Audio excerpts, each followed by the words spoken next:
is your power brother, and I am encouraging and inspiring our people to wake up to be radical thinkers.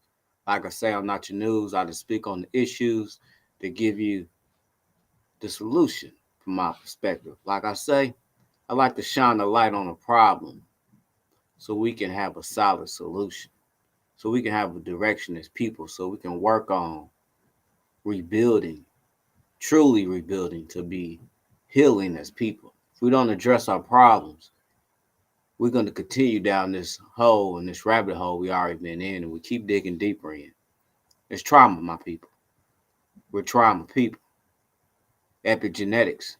If you don't know about it, I encourage you to know about it, so we can really put the word out there to be speaking on how can we really be healing if we address the problem. That's why I'm encouraging you to see it for yourself as I go through my transformation and go through my process. And I encouraging we can all do this at the same time. 'Cause I know everybody don't have the funds that have counseling, and we need counseling. You know, that's what we need, and you can do this on your own. I'm a prime example of change and a more focused person in his life, because I'm not distracted because I'm woke. I choose to stand and fight because I'm woke. I'm aware of the threat and the dangers that against us as people. I just choose to stand instead of sitting back, or I choose not to turn my back on my people because it does not benefit us, and it does not benefit us not knowing our history. This is one person, I don't even know his name. He talk about trauma, and he's very good at delivering. This is somewhat and what I'm doing for is digging deep into trauma so I can give it to my people. So I can give it to us, my people. I'm crazy about our history because we got to know our history so we can embrace our identity. This is where we at, and this is what we need to do so we can better ourselves. Just listen to this. I don't want to waste too much time. This is 37 minutes, but this is very solid and clear. He talking to people that have trauma and a group of people like ourselves. What slavery, what they did to us in slavery, genociding us and kidnapping us. After that, lynching us, kidnapping, it's still going on to this very day, in these day and times. Just check it out. I might just say things here and there.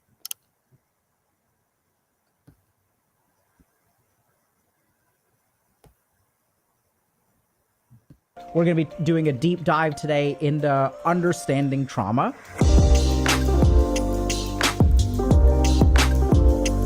Why are we doing a deep dive about this? It's because trauma manifests as so many problems. And it's the kind of thing where trauma is sort of a whole brain or whole person effect. And so you can't slice it up into one piece, because trauma sort of affects every aspect of who we are, how our brain functions, how we form relationships. So it's the one topic that it's been really hard for me to try to chop up into pieces. What does this mean for you? What this means for you is that a lot of what I'm going to teach today may not fit right at the beginning, because what I'm trying to do is paint a picture of how trauma affects a human being. And so I ask y'all to bear with me and stay through to the end. And hopefully what we can do is help things click. This week's Hy-Vee hot deals are Stamilk red cherries, just $2.99 a pound. Select general. So what is trauma and how does trauma manifest? And this is where, in my experience as a psychiatrist, trauma is the great chameleon of mental illness. And what do we mean by that? That means that trauma looks like all kinds of other stuff. So what I've sort of found working with people over and over and over again is that they come in with a particular problem, like a lack of motivation, or even things like I keep on making the same mistake over and over again, or I have chronic depression. I've been depressed my whole life. And it turns out even things like addictions, all of these are trauma masquerading as something else. And so this may sound kind of surprising, but let's actually look at some of the manifestations of trauma, okay? So let's start with this. So trauma is the great chameleon. And what that means is that trauma looks like other things. So here's a list of things that trauma masquerades as. Chronic depression. So what does this mean? This means that there are some people out there who say, I've been depressed my whole life. Facts. So in psychiatry, we understand that mood disorders like major depressive disorder and bipolar disorder are episodic. So they come and go. But there are some people out there who have been depressed their whole life. Okay? It turns out this is more likely to be due to something like trauma. There's also other interesting evidence to support this. For example, there was recently a meta-analysis that came out that challenged or made a very strong argument that You go on here and say certain things about epigenetics and the big T, big trauma, like a dramatic trauma, disasters, or enslaving us as people. Big T's. depression is not caused by a serotonin imbalance in the brain. And if you ask them, okay, if it's not caused by a serotonin imbalance in the brain, what is it caused by? And they basically said trauma. Okay? So if you've been depressed your whole life or for extended periods of time, could be trauma related. Second thing, impulsivity or a lack of unifying direction. And how are these two things related?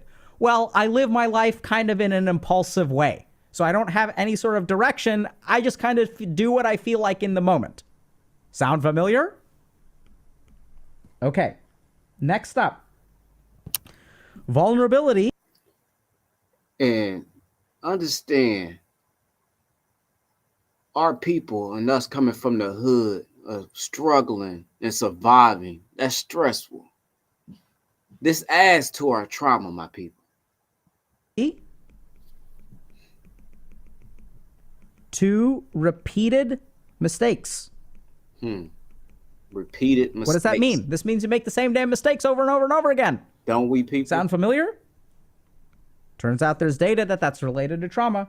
The inability to take risks. I mean, come on, man. I mean, he's nailing it just talking about trauma. Just trauma alone. Breaking it down. Trauma. It's pointing the finger right at us. Just look in the mirror. We got to be brutally honest. Something happened to us, my people. We're traumatized, man.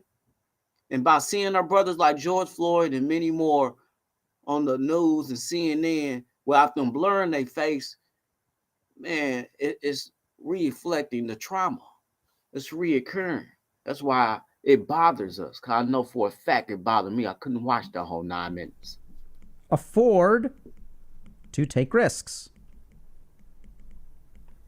Turns out, related to trauma. Trauma. Number 5, being a people pleaser. I'm a people pleaser. I don't know how to stop. Turns out, could be related to trauma. This is another one. Okay? Really important one. Something called the paralysis of initiation. And What does this mean? What's our people pleaser? Somebody trying to stunt, you know what I'm saying? Got better clothes or a better car. Pay attention. This means that sometimes we can't bring ourselves to start stuff. We essentially live life in a reactive manner. If something happens to me, then I can respond to it. If I have some sort of external stimulus, I can act, but I can't initiate things on my own. Turns out it's related to trauma. Trauma. Number 7, can't moderate relationships. Woo! That's a What do you mean by can't moderate relationships? Or maybe can't engage in moderate relationships. So the relationships that I engage in are super extreme. So it's like, either it's like we're BFFs, or we're enemies, or I'm a doormat and this person like treats me however they want to. I always call them, they don't call me, right? It's like there isn't balance in relationships. Tit for tat. Okay. Back and forth. Next thing, really, really, really common is somatic problems. And what does this mean? That means problems with your body. Hmm. And then you may say, but Dr. K, if you have problems with your body, isn't that a medical illness? Sort of. So if there is a diagnosable medical illness, then it is a diagnosable medical illness. If you do something like a biopsy and you have inflammatory bowel disease, and we understand that there's a pathophysiology to your physical problems, right? You have an illness, then it's an illness.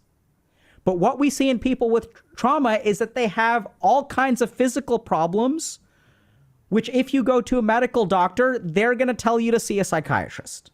These are things like IBS, chronic fatigue syndrome, fibromyalgia, POTS, postural orthostatic hypotensive syndrome. There's all kinds of weird. So if there's something weird going on with your body that a doctor's like, I don't know what's wrong with you, chances are it's related to trauma. So if y'all are looking at this and you're saying, but Dr. K, this sounds like really common stuff, but I thought trauma was like pretty rare. Like, and maybe you're listening to this and you're kind of thinking like, wait a second, like I wasn't abused or anything like that, or maybe unfortunately you were. But this sounds like really common stuff that everyone deals with. And you are correct. This is really common stuff that everyone deals with, and it turns out that it's related to trauma. So let's do I just know it's more related to us because more genocide and murdering and killing us as people, where we have a lot more trauma, but we ain't never addressed. That's why they don't want to give us our reparations so we can actually rebuild ourselves, so we can actually heal ourselves as people. You see on there, number 2, lack of unifying direction. We're lacking in direction because we're traumatized people. Facts. a quick analysis of some statistics, okay? So remember when I said that major depressive disorder may not be caused by serotonin imbalance, but could be related to things called adverse childhood experiences, or ACEs. The percentage of the population that has had adverse childhood experiences could be up to 60%. 60%. Knowing our people, we come from the hood.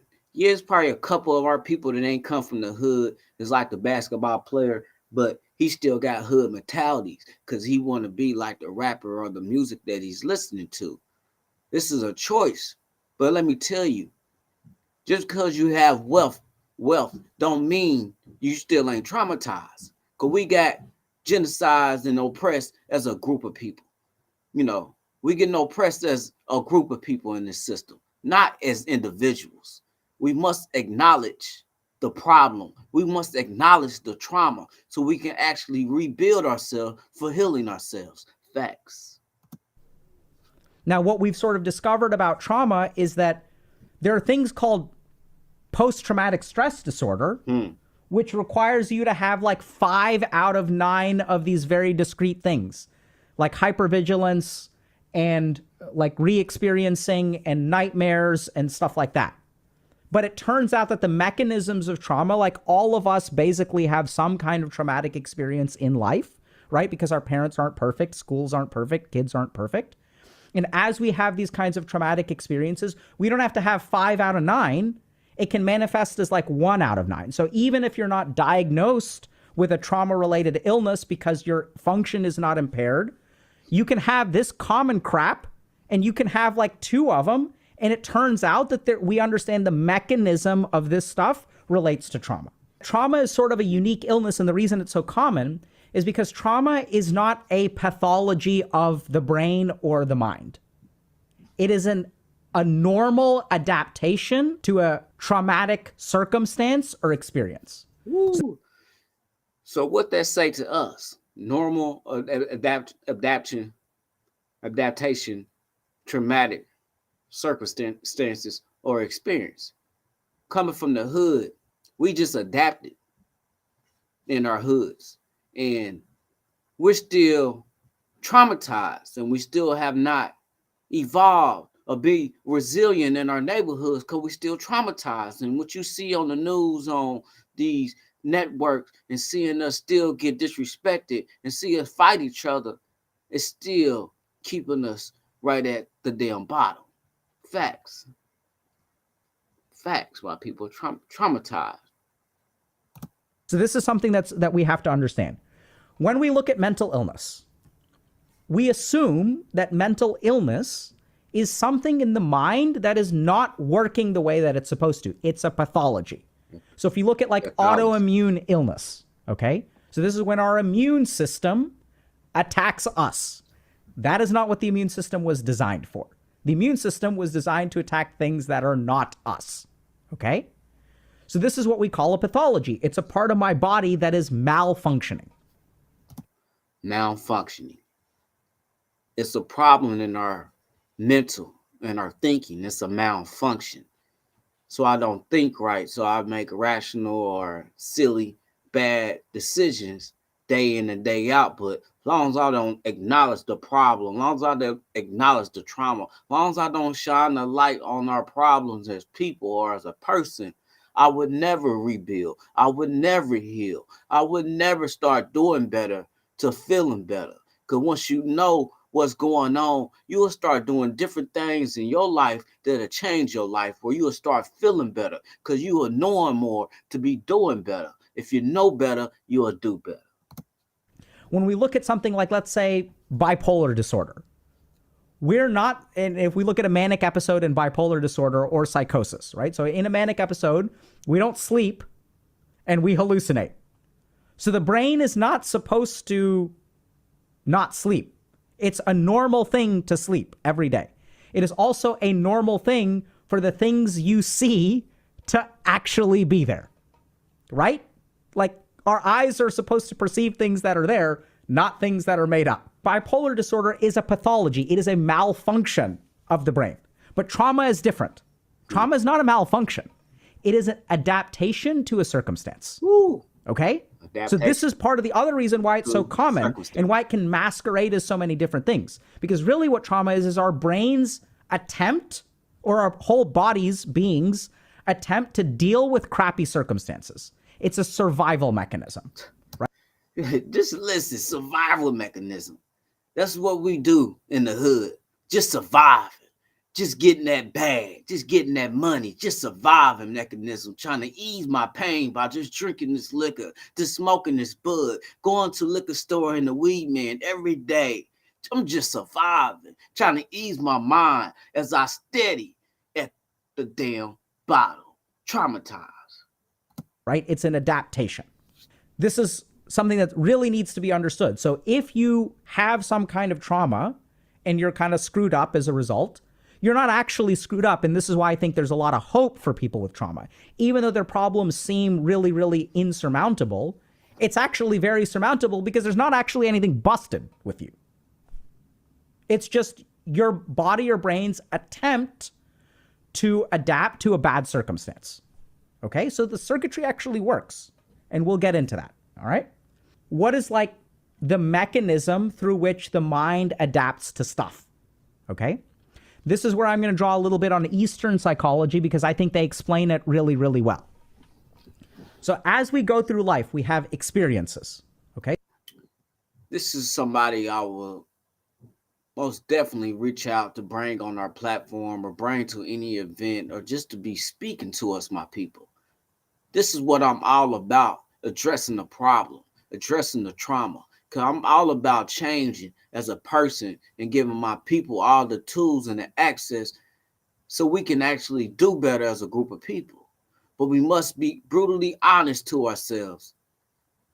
What happened to us? Something happened to us. And we must acknowledge that. We must shine the light on the problem and get it out the dark and put it in the spotlight so we can work on transforming ourselves as people, as we grow. Because I know about y'all, I'm tired of failing.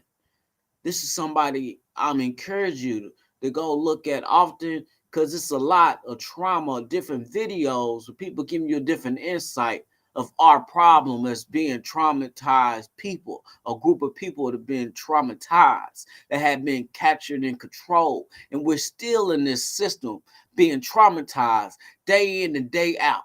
That's why the system is designed to hold us back and why they intentionally butt brokers, or why they intentionally do brothers like Kyrie Irving and many more in public to show you, stay in your place, Negro. Stay in your place. Don't stand up. Stay in your place. Take these whippings. Take these beatings. This is why my main focus is, my 100% focus is towards my people. My people, because I know who I am. I love my blackness and I love my culture. I love my identity. I love my Africanness. I love my blackness, and I'm encouraging you to embrace it too. But you probably don't feel it or probably don't see it with the old brainwashed program that you steady using. You're steady using. This is why I'm encouraging you to wake up. This is why we must wake up and change from within. Okay, so something happens out there. And if, let's say I'm at the playground and someone throws a ball at the back of my head and it hits me in the back of the head. So there's some kind of sensory experiences that happen. There are emotions that come with that sensory experience, because what is an emotion? An emotion is a very, very rapid way to present information to my mind. So I don't have time for analysis. So instead, what my mind is going to do is it's going to make me feel angry. And anger is a way that I know how to respond rapidly in a situation. So anger is like when we don't have time to sit down and think about what's going on, our body has these scripts that it's like, okay, activate anger. Now that we're activating anger, like I know how to respond immediately within the situation. So anytime there are experiences, there are emotions that come with those experiences. Then what happens is those emotions either get processed and digested properly or they don't. And if they don't get processed and digested properly, they sink into us. Then what happens if we face that circumstance again, like we see the kid who threw the ball, then those emotions arise back up. Okay? So they come back up. And now all that has to happen is I have to see the kid and I feel pissed off, even though nothing has happened. So our mind stores that emotion, recognizes some kind of pattern, the emotions arise again, and this is a trigger. Okay?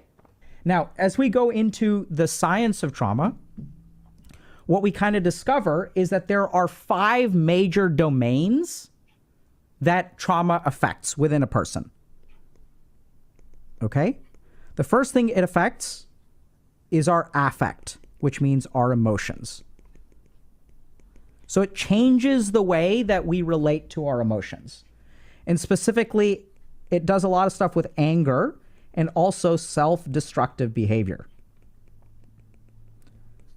You may wonder, wait, what does that have to do with emotions? So if you think about like a lot of the self-destructive behaviors we engage in, everything from cutting or self-harm to even things like addictive or shooting ourselves in the foot or procrastination, all has to do with affect dysregulation. Trauma dysregulates the way that we manage our emotions. Second thing that affects is our sense. Did that ring a bell, my people? Do it seem like we make good choices using our mental to pull out a gun to go kill somebody else that look just like us? Traumatized people. We must address the problem. It ain't the guns. It's not the guns. It's the program. It's our minds, how we've been conditioned in society to hate each other, to hate ourselves, to keep destroying ourselves and each other. Our consciousness and attention. So what do I mean by consciousness? So our ability to focus, our ability to go to sleep or be mentally checked in, right? Our ability to focus, our ability to be checked in. How can you really focus if you're hearing the sirens going off? How can you really focus if we going to the cemetery burying our young youth back? How can we really be at peace if our people not been living a long life, living a short life? How can we really be at peace knowing that your little teenager carrying a pistol and he come in late knowing damn well what he might have done when you see something happen on the news and you see him walking in the house? How can we be at peace? Pay attention, my people, because we're not paying attention to our problem as people. This is why we never changed as people, and we ain't never had a solid direction because we're using the old program. We got to change our program. We got to change our thinking. It's that simple. Right, so we'll start to check out mentally. Third domain that it affects is self-perception or identity. Ooh, I think that's a major one right there. Identity, self, knowledge of self. I speak on. This is why I'm gonna listen to this video about 2 to 3 times because it speaks volumes to my people, our people. Something happened to us, people. We lost our history. Why do you think they want to take it out? They don't want us to be knowledge of self. Know the self. They don't want us to know our history of the Maroons, of the Kushites, Egyptians, or the people that stood up and choose to fight back. They don't want you to know who you are. But this is one of our main problems, identity crisis. Facts. As we go through traumatic experiences, and we'll go into all this detail, okay? It changes the way that we view ourselves. Fourth thing it affects is relationships. The reason it affects relationships is because trauma is almost always inflicted by another human being. What? And so when other human beings inflict trauma on us, it changes the way that we view relationships. Is that true? Okay? And so we carry certain important learnings. Oh, like watering whole crocodile. We start to be scared of any body of water. Is that what happened in our community? The fifth thing that it Why our people choose to stay in our own lane? We choose to stay divided? Is it? Think about it. Just think about it, my people. Wake up. That's why I'm encouraging you to wake up. Our problem is right in our motherfucking plain sight. It's right in our face. affects is our somatic self. So what we sort of know is that there's tons of research that starts with even Freud, who noticed that people who have traumatic upbringings have changes to their body and they have lots of somatic complaints. Okay? So these are the 5 domains that trauma affects. So what does it take for something to be traumatic? Pay attention. Most important element is coercive control, an environment of coercive control. Now, this is what's kind of confusing for people because people think, okay, hold on a second. So isn't sexual assault traumatic? And the answer is it can be. And then some people may say, but hold on, what about things like genocide? Isn't genocide traumatic? And this is where, like, literally, according to the data, the answer is that it can be. Don't this sound familiar? What's been done to us as a group of people? Captured and controlled, kidnapped, handcuffs, and being in control. They telling us what to do, how to do, working for them. And to this day, a lot of our people, we still work for them. We just get a check. Control. And what are the police? Know your history. Know where the police came from. Slave catchers. They was designed to bring us back to the plantation. They was designed to keep us in our positions, keeping us controlled. And they still patrolling and controlling our neighborhoods. Facts. Wake up, people. So if you look at a population that is affected by like a genocidal war, right, and hopefully some of them escape, which is why they're still alive, what we discover is not everyone develops PTSD. Not everyone who's in a prisoner of war camp experiences PTSD. Not everyone who's sexually assaulted experiences PTSD. So what trauma researchers have sort of figured out is that a key aspect is coercive control. And what does that mean? That means that you grow up in an environment where someone is coercing you and controlling you. So what people sort of figure out is, and this is what's really interesting, you can look at trauma research, and what you actually figure out is when researchers look at like guards from concentration camps and abusive parents, what they figure out is everyone uses the same techniques. And so human beings intrinsically know how to control other human beings. It doesn't have to be taught. It's discovered. It's discovered. So here's kind of what happens in the mind of an abuser. What they want to try to do is destroy your autonomy. And so the way that they destroy your autonomy is by imposing certain kinds of limits. But this is what's really important. So it makes some sort of petty or arbitrary rule. The rule doesn't have like much function, right? It doesn't really matter if I put my jacket away or put my shoes away. But the abuser is like, you do it in this order because I told you so. And so what they're doing in that moment is destroying your autonomy. This is key part of traumatic people, abusers, is that what they want to do is if they treat you unfairly all the time, then you're going to mentally check out because there's like this person is unreasonable. Does this sound familiar, my people? Don't we get treated unfairly often? And then once they start getting a pass, they forget about where they came from. The sellouts. They're like the weather. There is nothing I can do to control them. But the moment the person starts doing nice stuff to you, now suddenly you know, okay, I can get the nasty parent or I can get the good parent. And so the way that they chip away at your autonomy is by actually creating an environment where the person who is traumatized feels like they are in control by like not pissing this other person off. So they know that this person is capable of kindness. And so if I behave properly, then this person will be nice to me. The house Negro. It engenders a dependence on the abuser for all things good and all things bad, right? Because that's the only way it's going to happen. So I become dependent on this person because this is the person that brings me the treats and this is the person that brings me the punishment. But did that sound familiar? Food stamps, Section 8. We rely on the very enemy. And some are people praise them. And some don't work for them. Democrat, Republican, call it what you want.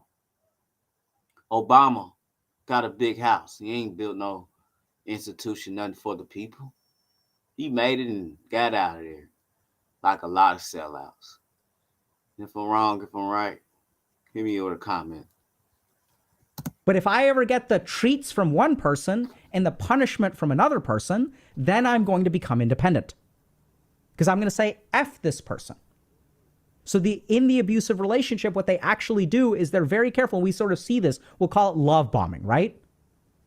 Like this person is nasty to me and then they love bomb me. What happens in the mind of the abused person is that this abuser becomes God. This is the bestower of health and happiness. This is the bestower of being able to go to bed at night without bruises on my body. And so when this happens, and this is what people will intentionally do, they'll create petty rules, right? Things that are not justifiable. And there's a lot of unpredictability. Because if there's unpredictability, then the person kind of like engages in the behavior. We sort of see this with loot boxes, where when there's a random reinforcement schedule, we play the game over and over and over again. And so if I know that sometimes if I behave myself, if I get a chocolate cake, I'm going to keep playing the game over and over and over again. Traumatic abusers were the original loot box. Loot box 1.0. Okay? And so over time, what this person will do is engender dependence on the person who has been traumatized. As we become dependent on the abuser, a couple of things start to happen. The first is that independent action becomes insubordination. And when independent action becomes insubordination, what does that do to your sense of autonomy? Destroys it. If your sense of autonomy is destroyed, how can you initiate actions? You can't, because you were taught that independent action is insubordination. Second thing is that in traumatic relationships, YouTube TV has no hidden fees and includes unlimited DVR space. YouTube TV, try it free. Come back and get credit for the work you've put in at Purdue Global. With your experience and college. There is no room for trial and error, because if I talk back, I'm going to get beat. I can't test boundaries. It's about survival. Did that sound familiar, my people? From us coming through slavery? Did that sound familiar? Like Emmett Till, the uncle knew that his nephew was gonna be beaten and killed, and he didn't do nothing. He couldn't. I mean, he could, but y'all don't think that's traumatizing? Y'all don't see the trauma that what we've been through? You know, do you know about East St. Louis? Or I know you know about Tulsa, Oklahoma, or it's so many of them. Traumatizing. It keep going on and on and on. And it gotta be a come to a point in time. You gotta say enough is enough, my people. Enough is enough. Come on, stand up. Wake up. No impala or gazelle goes up to the edge of the water and jabates the crocodile. It's insane. We jabate people in places like video games where there's no real consequence. We do not debate crocodiles. I mean, debate crocodiles. We also don't debate crocodiles. But so this is where we see another aspect of the paralysis of initiation for people who are traumatized, which is that if I have learned that trial and error is absolutely a mistake, I can't try anything. What that means, if I can't try anything, it has to be a perfect success. And until I can get it to a perfect success, I cannot start. So if you are someone who looks for perfection before you get started, could be a trauma response. So what we discover in research on people who've been traumatized is they have emotion-focused coping. So if I'm hurt, I focus on fixing my emotions because I can't control anything outside of me. So I can't stop my parents from being abusive. I can't stop the guards from hitting me. All I can do is focus on my internal emotional state because I fundamentally do not have control around me. So then my brain learns when I am suffering, don't change anything out there because changing stuff out there is futile. What I need to fix is in here. So I'm going to do what? I'm going to dissociate. Or I'm going to use drugs, right? So there's very high correlation between substance use and people who have been traumatized. Because fundamentally, the way that you learn how to fix problems is within, because I can't control anything outside. Then you carry that learning with you. So now, when my professor says, your paper was due today, and I did not receive a paper.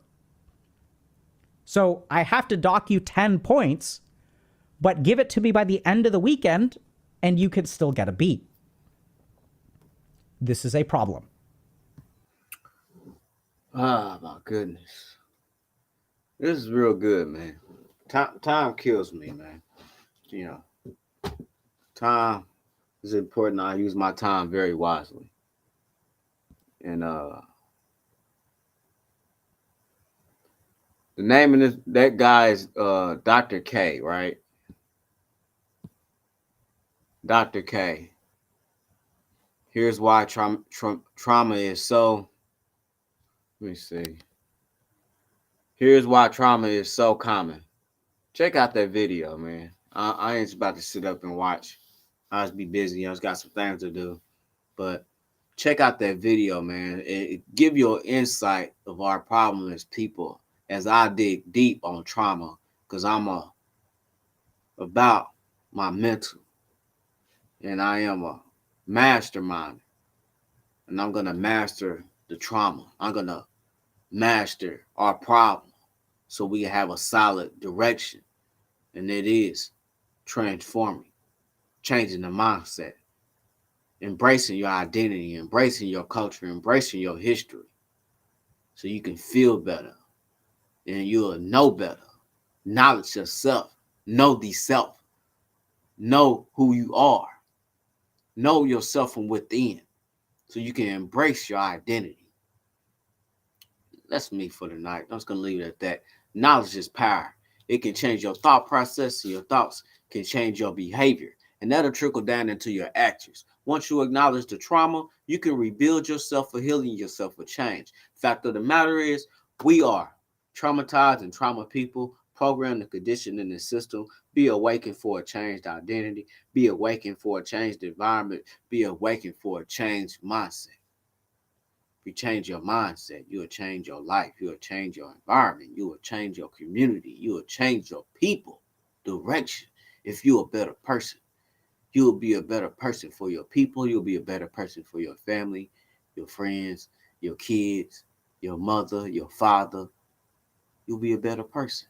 And if us as individuals start knowing who we are, where we can embrace our culture, embrace our identity, we'll stop the self-hating, and we'll start more of the self-love for ourselves and loving each other. We'll stop disrespecting ourselves by sagging down the street, showing our behinds, and pull our pants up and respect ourselves as we can respect each other. I don't got all the answers, but I do got a solid direction. It's changing the program. It's changing your thinking. That's my time for the night. Man, put down the guns. Be aware of the danger. Like I say, be awakened. Be woke to the violence that's going on towards us as people. And be a responsible gun owner. Put your gun up. Smash the like button. Be a subscriber. Follow your brother. Hit the website, powerusnow.com. Get your merch one day at a time, one mind at a time. I'm going to keep on encouraging and keep on pushing our people to change. I know it ain't easy, but it must be done. Our kids is counting on us, and it's time for them to rely on us to do what we must do. Thanks for listening. Till next time, my people, let's protect each other. Let's unite with each other. Be power. Hotep.